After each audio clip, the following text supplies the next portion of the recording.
Jai Radha Madhava Kunja Vihari.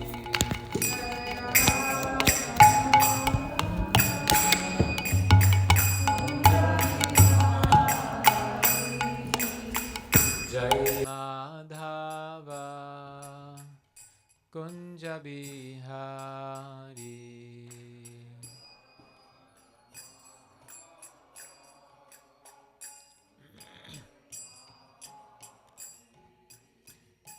Gopi Janavallabha Jaya Giri Varadari Jaya Giri Varadari Gopi Janavallabha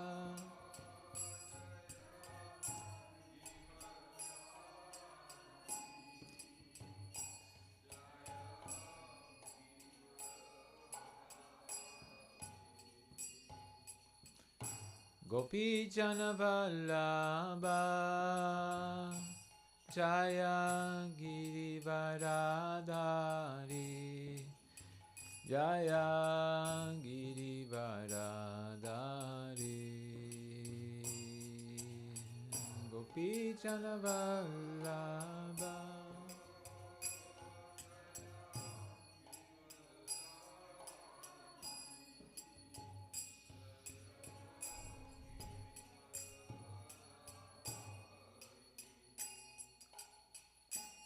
Jaya Radha Madhava Jaya Kunja Bihari.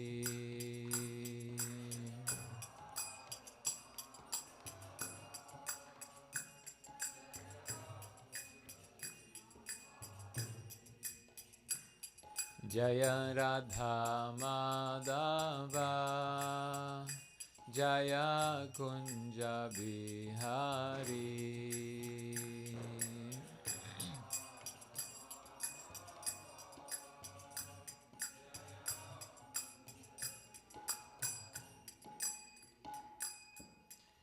Yashodanandana Vraja Janaranjana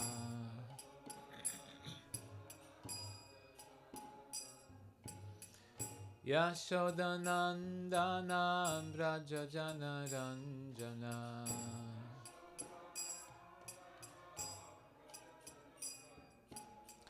Yashodanandana Vraja Janaranjana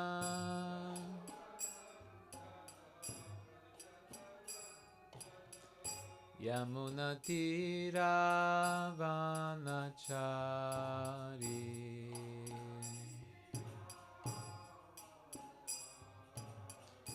Yamunatira Vanachari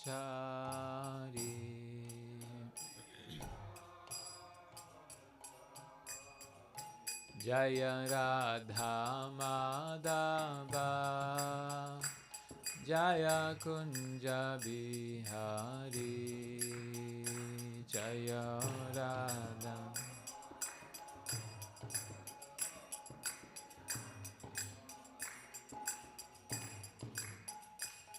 Jaya Radha Madhava Jaya Kunja Bihari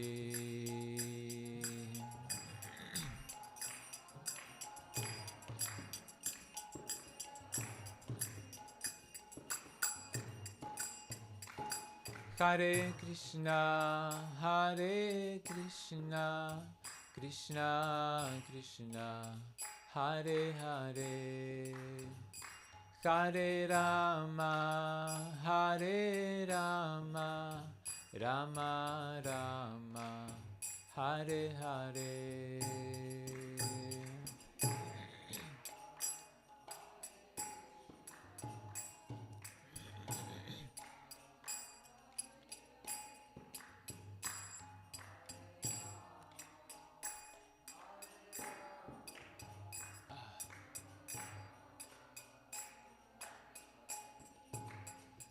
Hare Krishna, Hare Krishna, Krishna Krishna Hare Hare Hare Rama Hare Rama Rama Rama Hare Hare Hare Krishna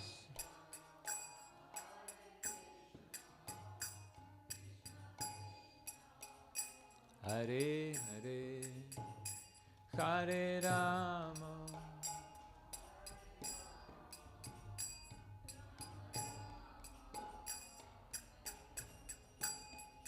Hare Krishna Hare Krishna Krishna Krishna Hare Hare Hare Rama Hare Rama Rama Rama Hare Hare Hare Krishna Krishna Krishna Hare Hare Hare Rama Hare Rama Rama Rama Hare Hare Hare Krishna Hare Krishna Krishna Krishna Hare Hare Hare Rama Hare Rama Rama Rama Hare Hare Hare Krishna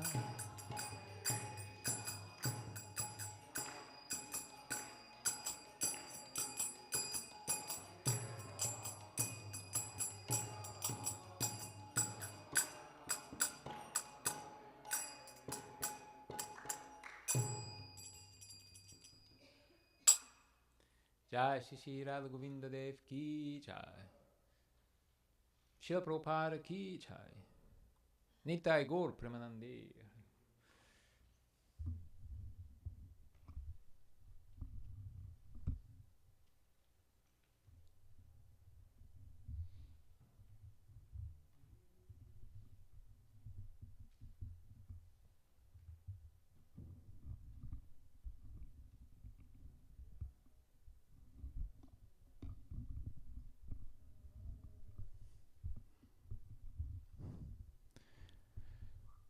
Jai Jai Shri Chaitanya Jaya Nityananda Jai Advaita Chandra Jaya Gaura Bhakta Vrinda Jai Jai Shri Chaitanya Jaya Nityananda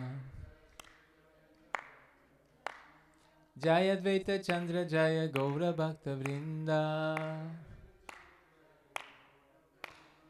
Jai Jai Shri Chaitanya Jaya Nityananda Jai Advaita Chandra Jaya Gaura Bhakta Vrinda.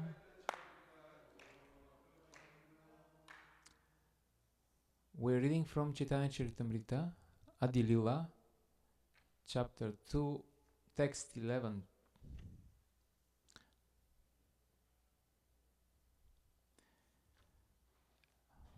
Vadanti tat tattva vidas tattvam yach jnanamadvayam brahmeti paramatmeti bhagavan iti shabdyate. Vadanti tat tattva vidas tattvam yach jnanamadvayam brahmeti paramatmeti Bhagavan iti shabdyate. Vadanti tat tattva vidas tattvam yach jnanamadvayam brahmeti paramatmeti Bhagavan iti shabdyate.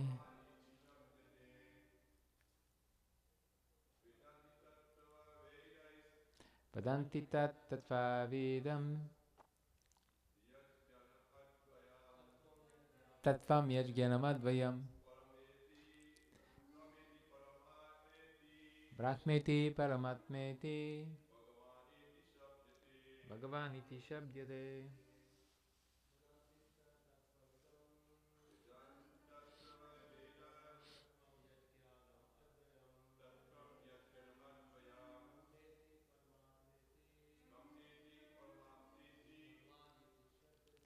Bhagavan iti shabdyate. Vadanti tat tatvam vedas.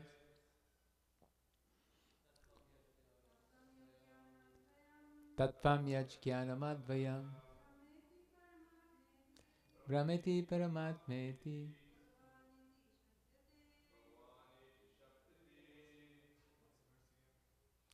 It is Adi Lila, chapter 2, text 11.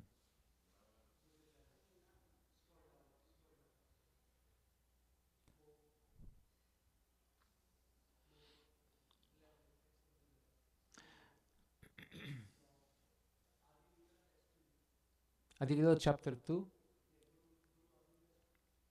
text 11.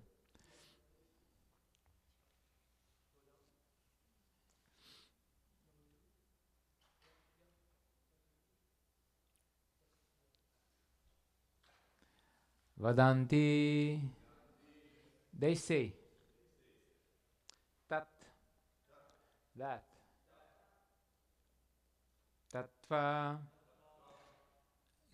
tattva vida, learned souls, tattvam, the absolute truth, yat, which, jnanam, knowledge, advayam, non-dual, brahma, brahman, iti, thus, paramatma, paramatma, iti, thus, bhagavan, bhagavan, iti, thus, shabdyate, is known. Translation and purport by His Divine Grace, Abhayacharya Ravinda Bhaktivedanta Swami Srila Prabhupada Ki Jai. Learned transcendentalists who know the absolute truth say that it is non-dual knowledge and is called impersonal Brahman, localized Paramatma, and the personality of Godhead. Purport. This Sanskrit verse appears as the 11th verse of the first canto, second chapter of Srimad Bhagavatam, where Sutta Goswami answers the questions of the sages headed by Shaunaka Rishi concerning the essence of all scriptural instructions. Tattvavida refers to persons who have knowledge of the absolute truth. They can certainly understand knowledge without duality because they are on the spiritual platform. The absolute truth is known sometimes as Brahman, sometimes as Paramatma, and sometimes as Bhagavan. Persons who are in knowledge of the truth know that one who tries to approach the absolute simply by mental speculation will ultimately realize the impersonal Brahman, and one who tries to approach the absolute through yoga practice will be able to realize Paramatma. But one who has complete knowledge and spiritual understanding realizes the spiritual form of Bhagavan, the personality of Godhead. Devotees of the personality of Godhead know that Sri Krishna, the son of the king of Vraja, is the absolute truth. They do not discriminate between Sri Krishna's name, form, quality, and pastimes. One who wants to separate the Lord's absolute name, form, and qualities must be understood to be lacking in absolute knowledge. A pure devotee knows that when he chants the transcendental name Krishna, Sri Krishna is present as transcendental sound. He therefore chants with full respect and veneration. When he sees the forms of Sri Krishna, he does not see anything different from the Lord. If one sees otherwise, he must be considered untrained in absolute knowledge. This lack of absolute knowledge is called Maya. One who is not Krishna conscious is ruled by the spell of Maya, under the control of a duality in knowledge. In the Absolute, all manifestations of the Supreme Lord are non-dual, just as the multifarious forms of Vishnu, the controller of Maya, are non-dual. Empiric philosophers who pursue the impersonal Brahman accept only the knowledge that the personality of Godhead,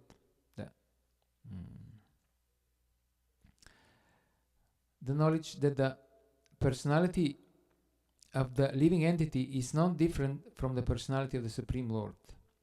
And mystic yogis who try to locate the Paramatma accept only the knowledge that the pure soul is not different from the super soul. The absolute conception of a pure devotee, however, includes all others. A devotee does not see anything except in its relationship with Krishna, and therefore his realization is the most perfect of all. Vedanti tattva vidas tattvam yach jnanam advayam brahmiti paramatmiti bhagavan iti shabdyate. Learned transcendentalists who know the absolute truth say that it is non-dual knowledge, and it is called impersonal Brahman, localized Paramatma, and the personality of Godhead.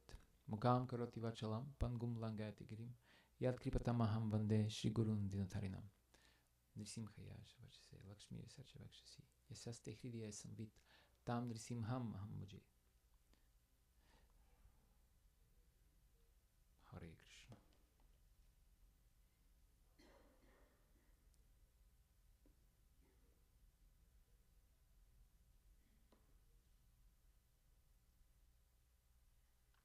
Okay, so Hare Krishna. I have a question to start with. So, how do we define Maya? Jai Shishi Radha Govinda Dev Ki Jai, Shishi Gornitai Ki Jai. What is Maya? Very nice. Yes? Take us away from Krishna, okay? Some other definitions? Lack of absolute knowledge. And absolute knowledge means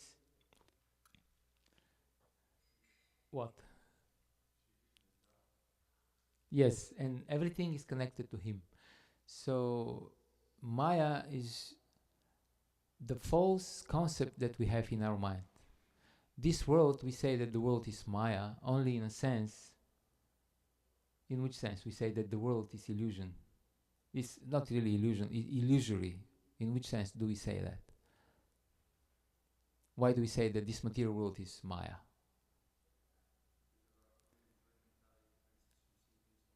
Yes, very nice. So it is real because it is energy of the Lord, but it is temporary.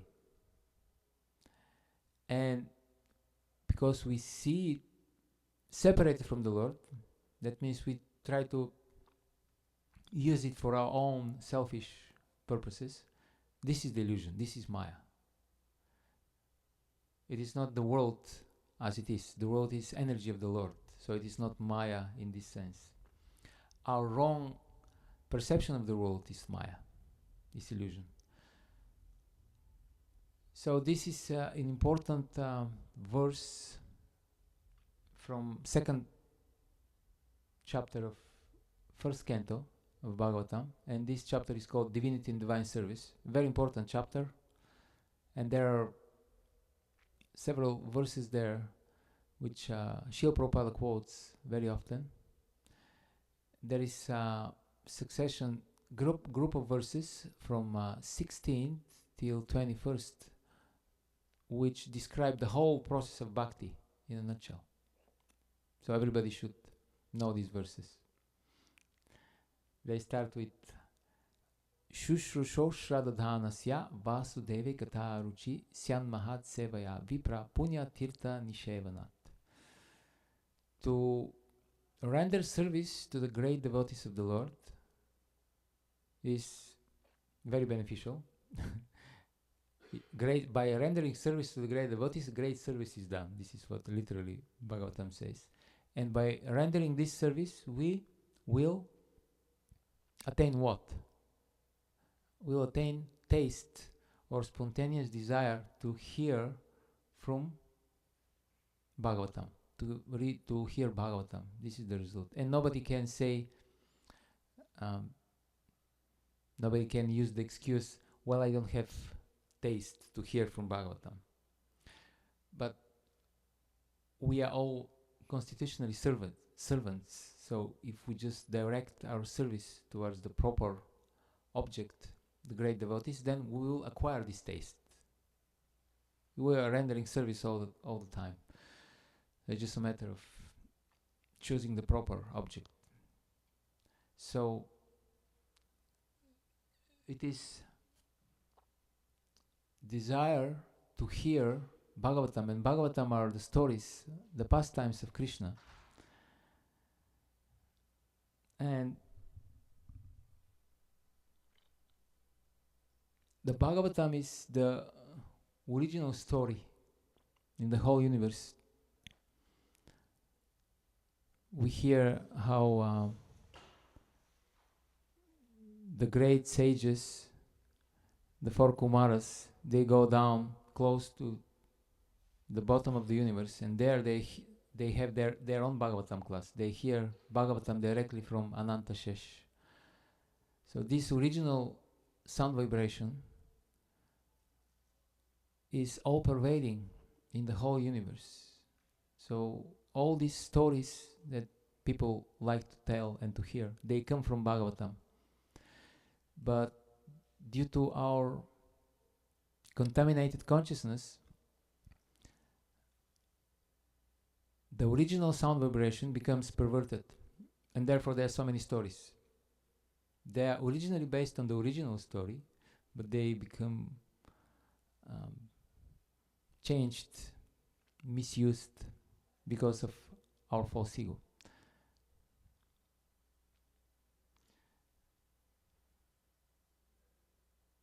So all these stories, why they're so important? Because stories, they imply and they contain, they are inherently they have built in them, they have moral value system. So they explain what is important, what is not important, what is less important, and what is not important at all, and what is harmful actually. So with these stories, by listening to them, we can change our perception. Therefore, it's so important what kind of stories we hear. Therefore, we are forbidden. That's the meaning of brahmachar. Brahma, spiritual behavior, means that we hear only spiritual sound. And we are not supposed to hear material sound. Material sound means material stories. Stories about materialistic people who enjoy the senses. So we're not supposed to hear that. We are supposed to hear about the great devotees, about the Supreme Lord, about the pastimes of the Lord. So these stories, they have hierarchy of ideas in them.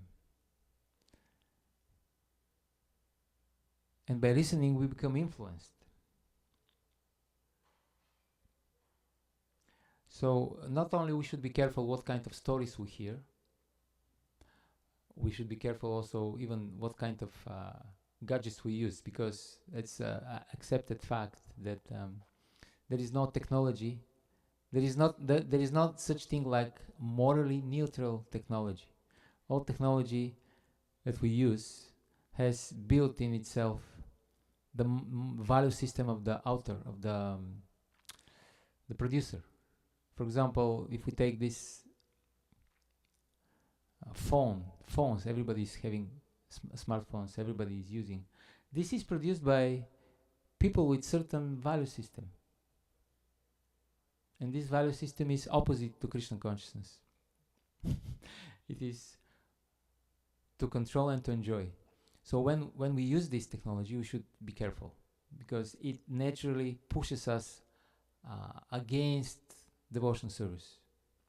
Of course, it can be used in devotional service, but while we use it, we feel this natural, for this technology, temptation that you can use this for your own pleasure. You don't have to use it for Krishna. So with technologies like this, with stories is the same. There is no such thing as innocent materialistic stories. They always have this. They're always preaching. It's a propaganda.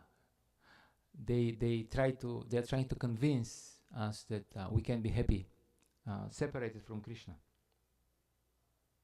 So we all have heard different stories, and we have molded our lives accordingly.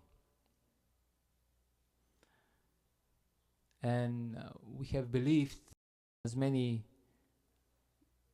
produce and consume as many goods as possible, then you'll become happy. And we have believed in this. And we molded our life accordingly. So, of course, they say that the only way to believe the American dream is if you are asleep. It's a kind of obsolete, old-fashioned. Now I don't think. Anyway, they have new terms now for this. But the core is the core meaning is the same. You can be happy separate from the Lord. That's the only way. And we see during throughout the history, different people, they have different stories. The communists, they had their own story, their own narrative that they sold out to the people, and people believed. Then the Nazis in Germany, they had their own narrative. And right now, there are other narratives that people are trying to introduce, and they are propagating in society, and they're working. So we have to. Therefore, Bhagavatam is so important, because Bhagavatam is the original story, which will purify our understanding, our consciousness. Just like in the Vedanta Sutra, it is stated that Anavriti Shabdat, we become liberated by sound, and we also became conditioned by sound. By hearing material sound, we became materialists. By hearing the spiritual sound, we will become spiritualists. So therefore, Bhagavatam is giving us this spiritual sound. And all these material stories are, they look different, but they are the same thing. They are just different types of revolt against God. People want to be independent. They want to make their own rules, and they're just different combinations of the gunas. People are under different types of combination, and they're conditioned by them, and therefore you have different isms. That's how sometimes people ask, why are there so many philosophies, so many religions, so many ideas about life? Because in Bhagavad Gita, Krishna explains that the gunas are always fighting for supremacy, and they're always constantly changing.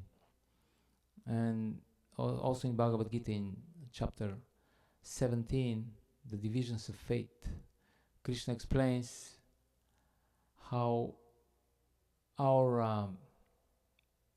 the food that we prefer, the clothes that we like to wear, the environment that we like to hang out, the friends that we prefer, the music that we like to listen, the books that we like to read, everything is under the control of the different combinations of the gunas, including our opinions, our philosophy, our religion. It is all controlled by the gunas. So depending on our predisposition, we are attracted to certain philosophy. Therefore, even the mundane philosophers, they say that our passions become the axioms of our philosophy. That means we already have some specific taste how we would like to enjoy separately from Krishna, And this we dress up in philosophical system. In Bhagavad Gita, Krishna explains the same thing. Yamimam pushpitam vacham pravadanti avipaschitaha veda vada rata parta nanyat astiti vadina kamatmana svarga param kriya vishesha bahulam bhogeshwaragatim prati. Krishna says that the Veda Vada Ratas, those who are so-called knowers of the Vedas, they think that the goal of life is to enjoy senses piously and the heavenly planets and here. So therefore, because they have this desire, they say that the Vedas offer only this, that there is nothing higher than this in the Vedas. So they are not interested in Vedanta, in the Vedanta, in the ultimate conclusion of the Vedas, which is liberation, pure love of God. It is not a sincere quest for ascertaining the absolute truth. It is loaded. So these are different types of impiety, different types of revolt against God, all these different stories. We either accept the religion, the original religion given by Dharma, given by Krishna, or we have to make up our own. This is the choice that we have. The human beings, they cannot exist without religion. And Krishna in Bhagavad Gita explains, Bhoktaram yagatapasam sarva loka maheshwaram. Krishna sukhritam sarva bhutanam. Krishna claims these three crucial positions. He says, I'm the controller, I'm the enjoyer, and I am the best friend of all living entities. So the conditioned soul, the materialistic living entities, they don't agree with this. They don't think Krishna is the controller and the enjoyer. They think we are the controllers and the enjoyers. And also they don't agree that Krishna is the best friend. They think they're the best friend.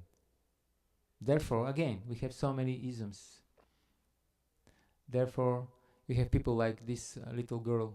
I think she has grown up. Greta Thunberg, I think, the famous environmentalist. She thinks she's the best friend of all living entities. She's convinced. She doesn't think that Krishna is the best friend. And all these politicians, all these different scholars, they are envious of Krishna. Krishna clearly says, I'm the best friend. Krishna clearly explains how the human society should be structured.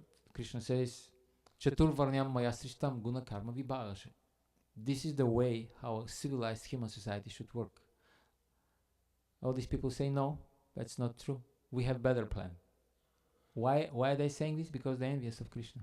They don't agree that Krishna is the best friend. They think, I know better.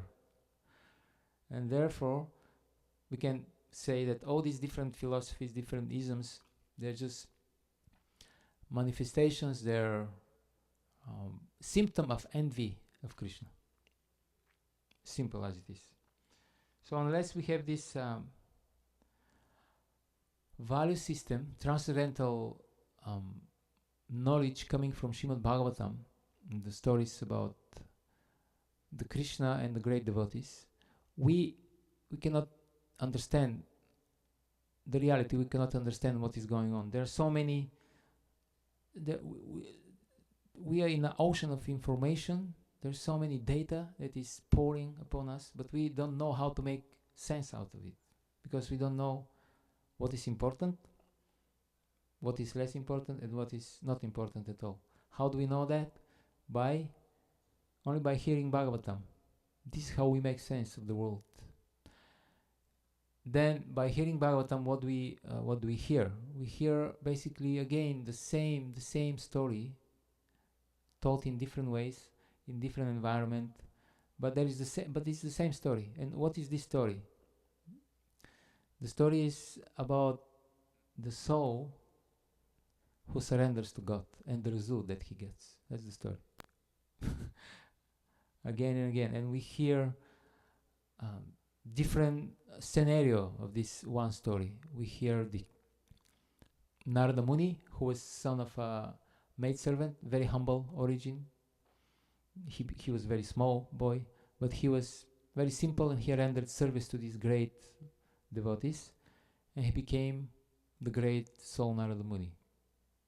We hear also the other extreme of the spectrum. We hear the stories about Yudhishthira Maharaj, who was already the emperor of the world, how he surrendered to the Lord. We hear the stories of great demons like Prahlad Maharaj, who was born in a family of the greatest demon, how he surrendered to Krishna, what result he got. So again and again, Bhagavatam reconfirms,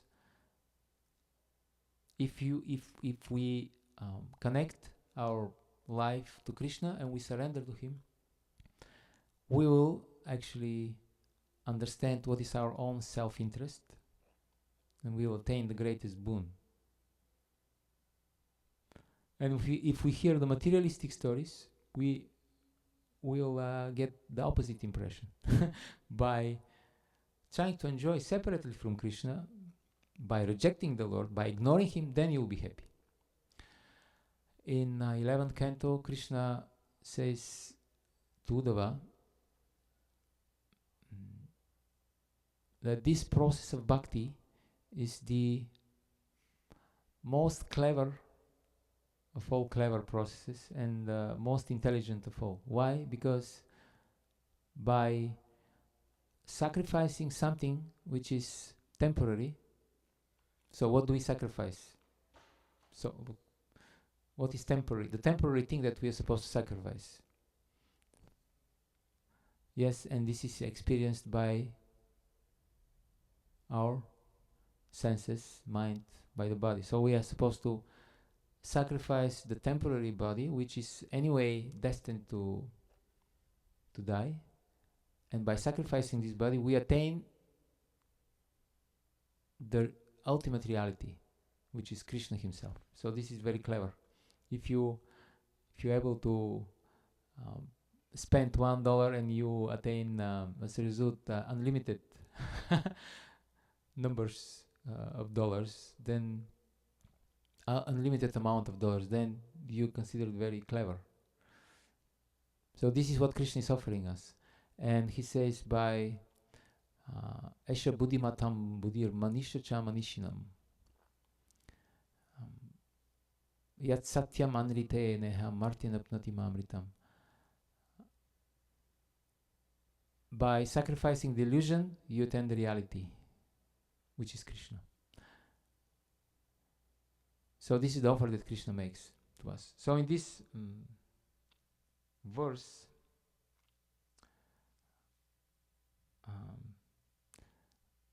we hear about different concepts about the absolute truth. And this is also very interesting, because the Vedanta philosophy is at the same time simultaneously very precise, very exact, and also very liberal. There is very clear definition of reality, what is reality, what is illusion, and at the same time there are different ways to approach this absolute reality. So we hear about Brahman, Paramatma, Bhagavan. The Vedas are all accommodating. If you are a sincere seeker of the absolute truth, the Vedas will accommodate you and everyone. Doesn't matter from where do we start our quest. We see in Bhagavatam that although the universal form is considered not real, non-factual, the universal form of the Lord, still Krishna accepts the worshippers of this universal form as neophyte devotees, in a sense. This is very different from so many other religious people who are very rigid in their, and very fanatical in their understanding about the absolute truth. Their idea is, if you don't accept exactly my own view of the absolute reality, you are child of Satan. And you don't even deserve to exist. In the, just like Hitler was exterminating the Jewish people, just like cockroaches. So in the same way, some religious people, they think that if you don't belong to my community, you are evil. So the Vedas, they offer us a very different approach. They will tell you what is the ultimate reality and what is the highest standard, but they will accommodate your own level of understanding of it. So therefore, this absolute truth is called non-dual substance. It is one thing, it is not two.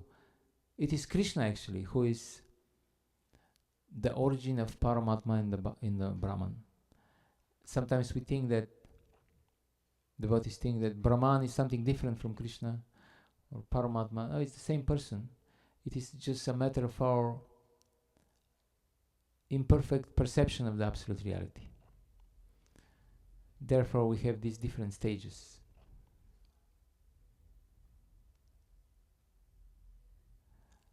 And another interesting thing is, Srila Prabhupada says in the purport at the end that all these concepts, Brahman, Paramatma, Bhagavan, they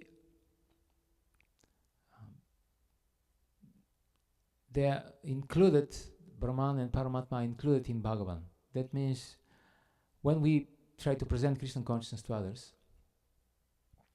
we are supposed to tell them and explain to them and show them how our understanding, which is the full understanding of the absolute reality, how it includes theirs.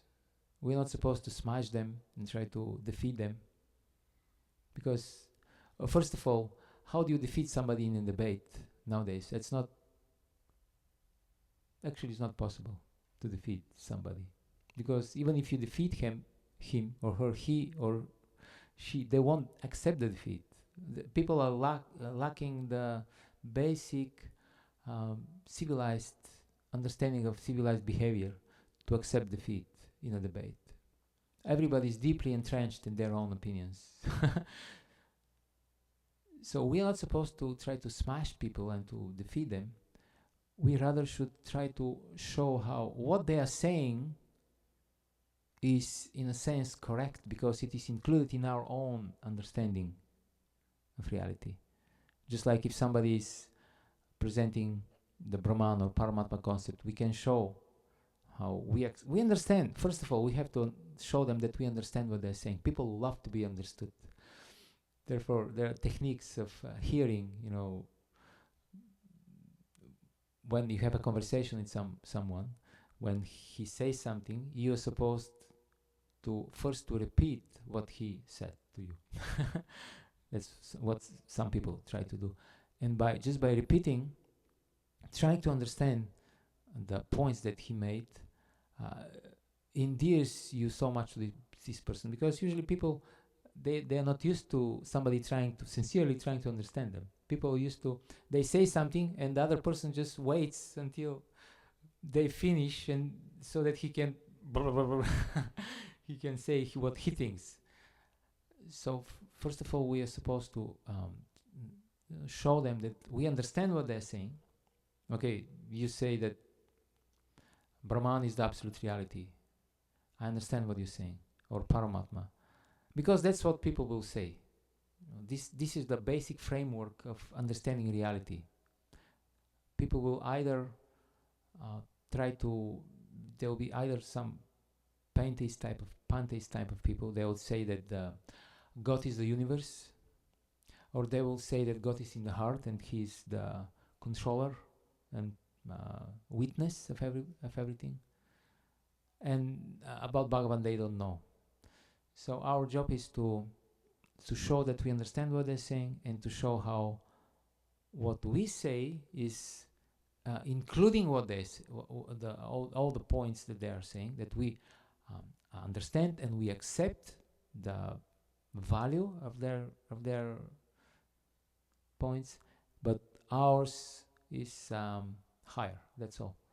And this higher is also is kind of difficult to to get across, because higher means you put yourself in a higher position. So this should be also explained in a humble attitude. We shouldn't take the pride that because I somehow, by the mercy of Srila Prabhupada, have faith in the Vedanta philosophy, in Srimad Bhagavatam, I am myself higher. So this is the logic. Logic is called in the Vedic context, it's called Panchanga Nyaya. It means the 5 levels of logic, and it is not meant to defeat, to smash the opponent, to destroy him. It is meant to build bridges between us and to explain, to make relevant for the people this philosophy. This is what logic is all about. It's not so much about winning in a debate. Okay, Hare Krishna. Thank you very much. Somebody wants to say something?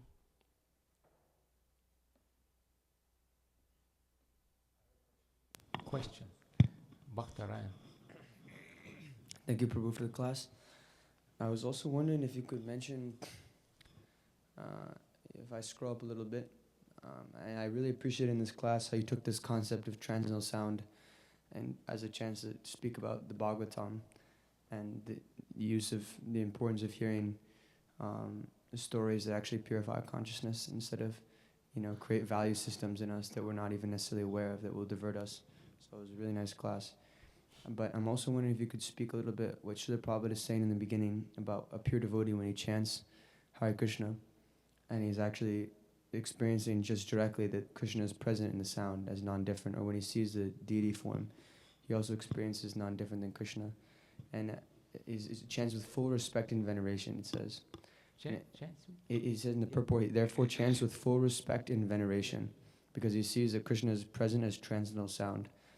And so, as we try to work on our chanting, there are so many techniques, to work on your chanting, but it almost seems kind of silly to apply some technique if Krishna is present there. So then why is it that we simply don't realize that Krishna is present there, even though we're chanting?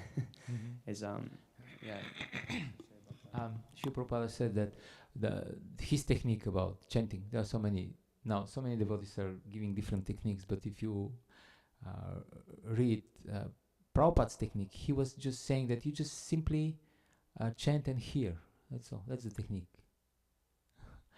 And why for us is so difficult? Because we don't hear. We, it's a constant struggle to concentrate the mind. This is what Krishna explains in Bhagavad Gita to Arjuna.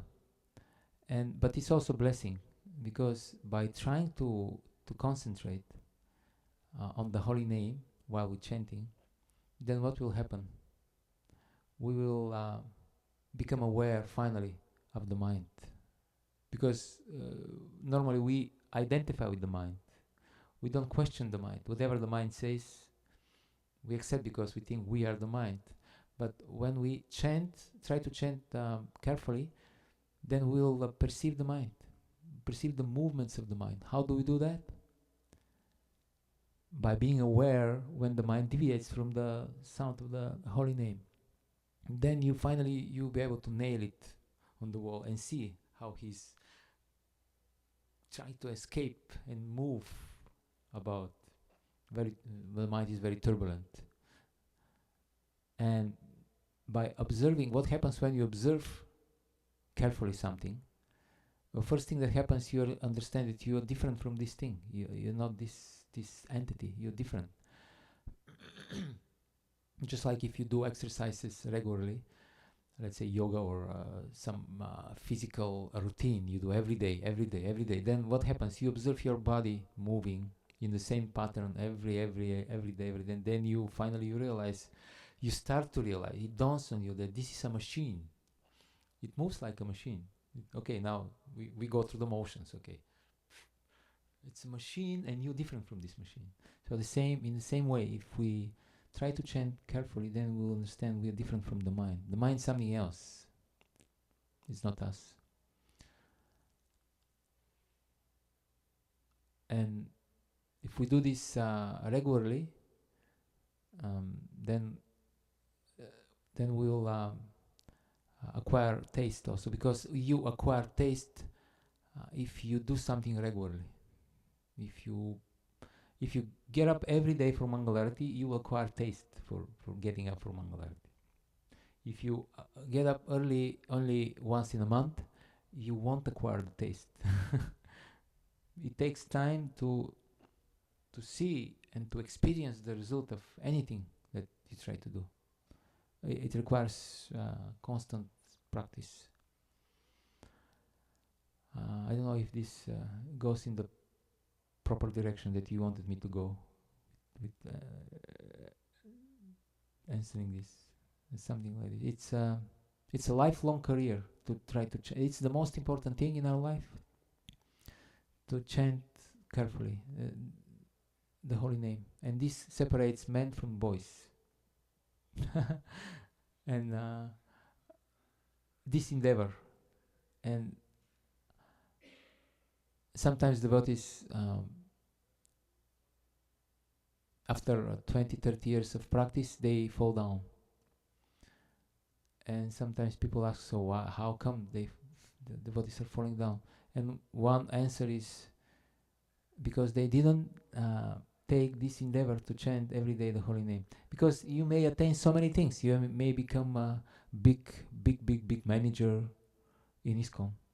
You can you can distribute so many books or run big temples. You can be very successful. But if we don't pay attention to chanting the holy name, then it's an offense. And at one point, these offenses will catch up with you. No matter how successful you are in so many different external affairs. Of course, this is also not external to distribute books, but you understand what I mean. It should be based on proper chanting. This is the basis of everything. Okay. Yes. Separates the men and the boys. That's a real take-home line. Thank you, Prabhu. Mm-hmm. Okay. So this is the Vaisheshika Prabhu is saying.